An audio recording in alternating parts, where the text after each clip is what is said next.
Hello everyone, welcome to VK campus. और आज हम लोग क्लास 9 की फिजिक्स में फर्स्ट चैप्टर के बारे में अपने अपने आप को अपडेट करेंगे और बहुत ढेर सारी जानकारी लेंगे। ठीक है, तो आइए हम लोग समझते हैं चैप्टर 6 के फर्स्ट चैप्टर चैप्टर 1 के बारे में। बेसिकली बिलोंग करता है आपका मोशन से, है ना। तो आज हम लोग जो है वो बहुत बहुत सारी नई नई चीज़ों को इसमें सीखने की कोशिश करेंगे और समझेंगे कि इसका कॉन्सेप्ट आखिर कौन से ऑब्जेक्ट को हम लोग मोशन में होना बोलते हैं, है ना। तो आइए हम लोग अपनी बात अगर स्टार्ट करते हैं। तो जैसे अगर हम लोग किसी भी ऑब्जेक्ट को एक जगह से दूसरी जगह मूव करता हुआ देखते हैं, ठीक है ना। इट मीन्स कि हम लोग अगर उसके अंदर पोजीशन में चेंज को अगर हम लोग देखते हैं, या तो अपनी आंख से, ठीक है, और या तो फिर हम लोग किसी भी ऑब्जेक्ट के इनिशियल और फाइनल पोजीशन को अगर केवल देख पाते हैं, तो भी हम लोग बोलते हैं कि वो ऑब्जेक्ट मोशन में है। बल्कि हम लोगों ने उस ऑब्जेक्ट के बीच के किसी भी पाथ ट्रेवलिंग को नहीं देखा, ठीक है ना। अब देखिए, जैसे मैं आपको एग्जांपल बताता हूँ। जैसे एक फैन है जो आपके सर के ऊपर इस समय चल रहा है, ठीक है ना। फैन में जब आप ध्यान से देखिएगा, तो जब फैन रुका हुआ था तो आपको उसके जो सारे जो मतलब जो डायनाज थे वो आपको दिखाई दे रहे थे, ठीक है ना। अब फैन जब रुका हुआ था तो उसका डायना आपको एकदम कॉन्स्टेंटली दिखाई दे रहा था। लेकिन अब वही जो है जब रुका नहीं है, ठीक है, अगर मान लीजिए कि वो मोशन में है, तो मोशन में होते समय जो है वही डायना जो है आपको चलते हुए नहीं दिखाई देगा। अब आपको अगर बहुत ध्यान से अगर आप उसकी पोजीशन को वॉच करेंगे, तो और बहुत ध्यान से अगर अपने आंख को उसी हिसाब से घुमाने की कोशिश करेंगे, तो वो आप उसके पोजीशन को देख पाएंगे। उसके पोजीशन को, डायना के मूव करने के, यानी कि पंखे का मूव करने को, पोजीशन को देख पाएंगे। तो देखिए, बिल्कुल सेम वही सारी चीजें इसके अंदर हम लोगों को समझनी है, ठीक है ना। अब देखिए, एक छोटा सा कॉन्सेप्ट है जो इसके ऊपर आता है। सर बोलता है कि ये मान लीजिए कि कोई ऑब्जेक्ट है, और ये ऑब्जेक्ट है। इस ऑब्जेक्ट का मोशन में होना हम लोग कब बोलेंगे? अगर मान लीजिए कि वो इस सरफेस पे एक जगह से दूसरी जगह, ठीक है ना। अब बात ये है, जब अगर मान लीजिए कि कोई ऑब्जेक्ट है और वो अगर एक जगह से दूसरी जगह पहुंच गया, तो हम लोग ये बोले कि सर ठीक, ऑब्जेक्ट मोशन में है। कौन कौन सी कुछ चीजें हमने इसके अंदर वॉच की? तो सबसे बड़ी बात तो ये था, वो पहले था पोजीशन ए पे, और दूसरी बार जब हमने इसको देखा तो ये कहाँ पहुंच गया? पोजीशन टी पे, ठीक है ना। तो क्या है कि जब हम लोग पोजीशन किसी भी ऑब्जेक्ट के मोशन के एक्चुअली स्टार्टिंग और एंडिंग पोजीशन को अगर हम लोग चेक कर लेते हैं, मतलब देख लेते हैं, तो हमको ये पता चलता है कि सर नहीं, वो ऑब्जेक्ट क्या है? मोशन में। मेरी बात क्लियर समझ में आ रही है सबको? ध्यान दीजिएगा। तो अब मान लीजिए, मतलब आप अपने डेली लाइफ का एग्जांपल ले लीजिए। मैंने क्या किया ना कि मैं किसी ऑब्जेक्ट को पुश कर रहा हूं। जैसे आपने फोर्स की डेफिनेशन पढ़ी है ना, द पुश और the pull is known as force, है ना। तो अगर मैं किसी ऑब्जेक्ट को पुश कर रहा हूं या पुल कर रहा हूं, ठीक है ना, तो पुश या पुल करते समय वो ऑब्जेक्ट जो है वो एक जगह से दूसरी जगह जाता है, ठीक है ना।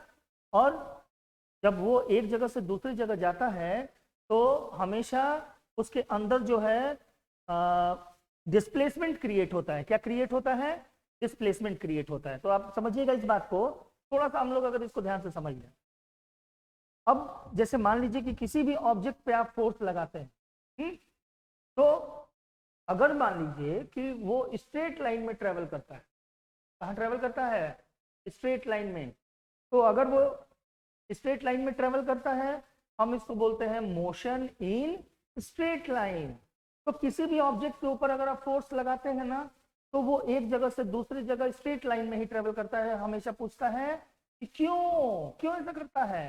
क्यों करता है? क्योंकि दो पॉइंट के बीच में जो सबसे शॉर्टेस्ट डिस्टेंस होता है ना, वो क्या होता है? आपका स्ट्रेट लाइन होता है। आप ध्यान से देखिएगा, ये दो पॉइंट है, एक को मैंने बोला पॉइंट ए, एक को मैंने बोला पॉइंट बी। अब इन दोनों पॉइंट के बीच में मैं कई सारे डिस्टेंसेस को आपको पाथ दिखा रहा हूँ, ठीक है ना। एक्चुअली हम लोग क्या बात कर रहे हैं? पाथ की। तो देखिएगा दोनों पॉइंट के बीच में पाथ जो है वो ऐसे ऐसे भी हो सकता है, ठीक है ना, ये ऐसे ऐसे करके हो सकता है, ठीक है, इधर से भी हो सकता है, ऐसे करके भी। तो बहुत सारे दो पॉइंट के बीच में बहुत सारे रास्ते हो, लेकिन हमको जो रास्ता चुनना है वो कौन सा चुनना है, शॉर्टेस्ट रास्ता चुनना है। तो दो पॉइंट के बीच में जो दो पॉइंट के बीच जो सबसे शॉर्टेस्ट रास्ता है, देखिए क्या है, दो पॉइंट के बीच रास्ता, ठीक है, दो पॉइंट के बीच में सबसे शॉर्टेस्ट पाथ लेंथ क्या है, स्ट्रेट लाइन, ठीक है ना। तो आप ध्यान दीजिएगा कि यहां से यहां तक के डिस्टेंस को, ठीक है, अब बोलेंगे कि पॉइंट ए से बी तक का जो डिस्टेंस है, अब डिस्टेंस को हम लोग वेरी मतलब डिस्टेंस का हम लोग डेफिनेशन है, इसी से हमको क्या समझ में आता है कि the shortest the path length between two given point, the path length between two given point is known as distance. Clear है आपको? अच्छा, इसके पहले की क्लास में, तब इससे पहले के वाले पिछले क्लास में आपने जो है वो स्केलर क्वांटिटी, वेक्टर क्वांटिटी, इन सब के क्वांटिटीज के बारे में समझा है कि स्केलर क्वांटिटी कौन सी क्वांटिटी होती है। तो स्केलर क्वांटिटी वो क्वांटिटी होती है जिसमें केवल और केवल मैग्नीट्यूड होता है ना, ध्यान दीजिएगा। स्केलर क्वांटिटी में क्या होता है, मैग्नीट्यूड होता है। इसके अलावा जो दूसरी क्वांटिटी होती है ना, देख लेते हैं एक बार थोड़ा अगर क्वांटिटी को, तो स्केलर में मैग्नीट्यूड है ना, और दूसरा होता है आपका वेक्टर क्वांटिटी। वेक्टर क्वांटिटी में क्या होता है, मैग्नीट्यूड होता है और प्लस, है ना। तो अगर किसी रास्ते पे आपको जाना है, केवल आपके पास मैग्नीट्यूड है, तो अब हम कहेंगे कि भैया और कुछ नहीं है, चलो हटाओ, ये स्केलर क्वांटिटी है, ठीक है ना।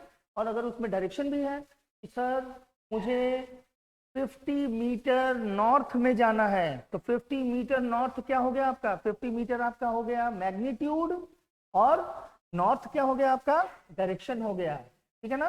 ध्यान दीजिएगा, मैग्नीट्यूड वर्ड का जो मतलब होता है, मैग्नीट्यूड वर्ड का जो मतलब होता है, इसके मतलब को बहुत सारे लोग नहीं समझ पाते कि इसका मतलब क्या होता है।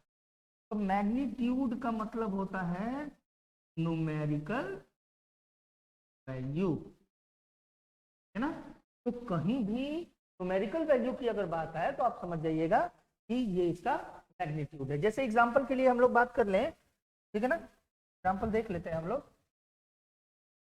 जब तक हम लोग इस चीज अपने यूज में कैसे लाना है ये नहीं समझेंगे, तो फिर हमारे लिए मुश्किल हो जाएगा। देखिए जैसे मान लीजिए कि ये आपका कोई लेंथ ऑफ रॉड है और ये आपका दिया हुआ है कि, तो ये जो 50 मीटर है वो आपका क्या है, मैग्नीट्यूड है। क्यों? क्योंकि ये न्यूमेरिकल वैल्यू है ना। अब इसमें न्यूमेरिकल वैल्यू भी है और साथ ही साथ इसमें यूनिट भी है, तो ये पता चलते रहना चाहिए यूनिट में क्या क्या चीजें हैं। जब यूनिट है तो क्या है, ठीक है ना। अब देखिए जैसे मान लीजिए कि हम लोग डायरेक्शन की बात करते हैं, क्या हुआ कि मैंने एक कल जो है एक आदमी से एड्रेस पूछ लिया, कहा कि ये बताओ कि ये शिवम बुक स्टोर किधर है, ठीक है। तो उसने बोला कि अच्छा शिवम बुक स्टोर जाना है सर, आगे जाइएगा और आगे से राइट हो जाइएगा तो आपको वहाँ पे शिवम बुक स्टोर मिलेगा। मैंने कहा कि ये बताओ यहाँ से कितने डिस्टेंस पे है। वो बोला ना कि सर यहाँ से शिवम बुक स्टोर जो है वो लगभग 120 मीटर नॉर्थ में है, मतलब इधर डायरेक्शन में। तो मैंने कहा अच्छा इधर के डायरेक्शन में है, चलो ठीक है। तो अब मैं समझ गया कि अब क्या है कि रास्ते में जो घर और मकान पड़ेंगे मैं उनको क्रॉस करके तो जाऊंगा नहीं, जहाँ से रास्ता होगा वहीं से जाऊंगा। तो बिल्कुल एकदम क्लियर है ना कि मुझे अपना डेस्टिनेशन पता होना चाहिए कि अगर मुझे मोशन करना है तो कैसे करना है, ठीक है ना।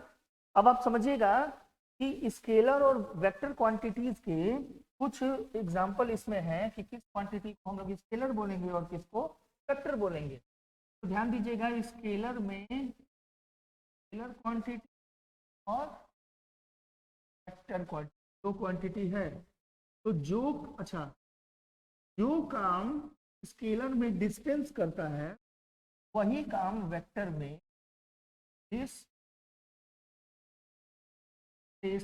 करता है ना। अब दोनों का मतलब सेम है, दोनों क्वांटिटी सेम है, दोनों लेंथ को बताती है, ठीक है ना, दोनों पाथ लेंथ को बताती है, लेकिन अब इन दोनों में डायरेक्शन का फर्क है। क्या डायरेक्शन का फर्क है? अब देखिए मैंने आपको बताया कि दो चीजों के बीच यानी दो पॉइंट्स के बीच में जो शॉर्टेस्ट जो पाथ लेंथ होता है उसको हम लोग क्या बोलते हैं, बोलेंगे। इतना तो क्लियर है ना। अब दो पॉइंट के बीच जो सबसे शॉर्टेस्ट जो होता है, तो सॉरी दो पॉइंट के बीच में जो पाथ लेंथ होता है उसको हम लोग क्या बोलेंगे, डिस्टेंस बोलेंगे।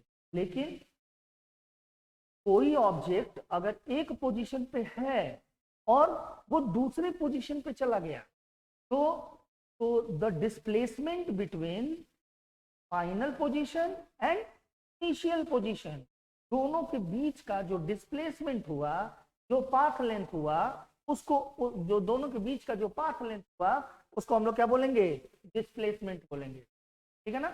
तो दोनों जो टर्म है वो बिल्कुल एकदम एक ही बराबर है, एक ही है, बस दोनों की बातें कहने में दोनों में डिफरेंस है, ठीक है ना। तो अभी हम लोग आज के लिए बस इतना ही, हम लोग अपने नेक्स्ट वीडियो में मिलेंगे तो हम लोग अपनी आगे की बात को करेंगे। तब तक आप लोग जो है इसमें चीज़ों को इसमें फ़र्क देखिएगा, समझिएगा, ठीक है ना। मिलते हैं नेक्स्ट वीडियो में, थैंक यू।